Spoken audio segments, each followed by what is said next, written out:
இப்போ தீவிரவாதத்தை ஒழிப்பதுதான் நோக்கம் அப்படின்னா, ஆபரேஷன் சிந்தூர் இத அச்சீவ் பண்ணிச்சா? அப்படிங்கிற ஒரு கேள்விய நம்ம கேட்க வேண்டியிருக்கு. நீங்க சொன்ன மாரி மசூத் அசாருடைய குடும்பம் ஒட்டுமொத்தமா வந்து இன்னைக்கு அழிக்கப்பட்டிருக்கு. அவங்களுக்கு ஃபியூனரல் நடத்துறாங்க பாகிஸ்தான்ல. அந்த வீடியோஸ் எல்லாம் நம்ம பார்க்க முடியுது. ஆ மசூத் அசார் வந்து இன்னைக்கு வந்து ஒரு அடிப்பட்ட புலி அப்படின்னு நம்ம எடுத்துக்கலாமா? இதற்கான ரெட்ரிபியூஷன டெரரிஸ்ட் சைட்ல இருந்து அவங்க திரும்ப முயற்சி பண்றதுக்கான வாய்ப்புகள் இருக்கு இல்லையா? அப்ப அதை எதிர்கொள்றதுக்கு, அதை எதிர்நோக்கத்துக்கு நம்மலாம் பிரிப்பேர்டா இருக்கோமா? அப்படிங்கிற கேள்வி இருக்கே. உண்மையிலேயே டெரரிசம்க்கு இந்த மாதிரி ஒரு போர் வந்து முடிவு கட்டிடும்னு நினைக்கிறீங்களா? இது முடிவு கட்டாது. டெரரிசம் என்னைக்குமே ஒழியாது. அதே சமயத்துல கவர்மெண்ட் சப்போர்ட் டெரரிசம் பாகிஸ்தான் கவர்மெண்டே பண்ணுது.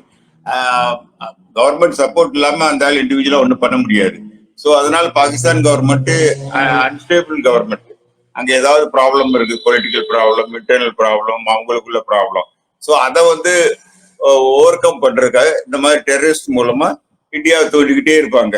இந்தியா வந்து பாகிஸ்தான் வந்து எப்படி இந்து முஸ்லீம்னு சொல்லி பிளவுபடுத்துறாங்களோ அதே மாதிரி டெரரிஸ்ட வச்சுக்கிட்டு எப்பவுமே பின்பற்றி கொடுத்துக்கிட்டே இருப்பாங்க. இது பெர்மனண்டா ஒழிஞ்சதுன்னு சொல்லவே முடியாது, இருந்துகிட்டே இருக்கும்.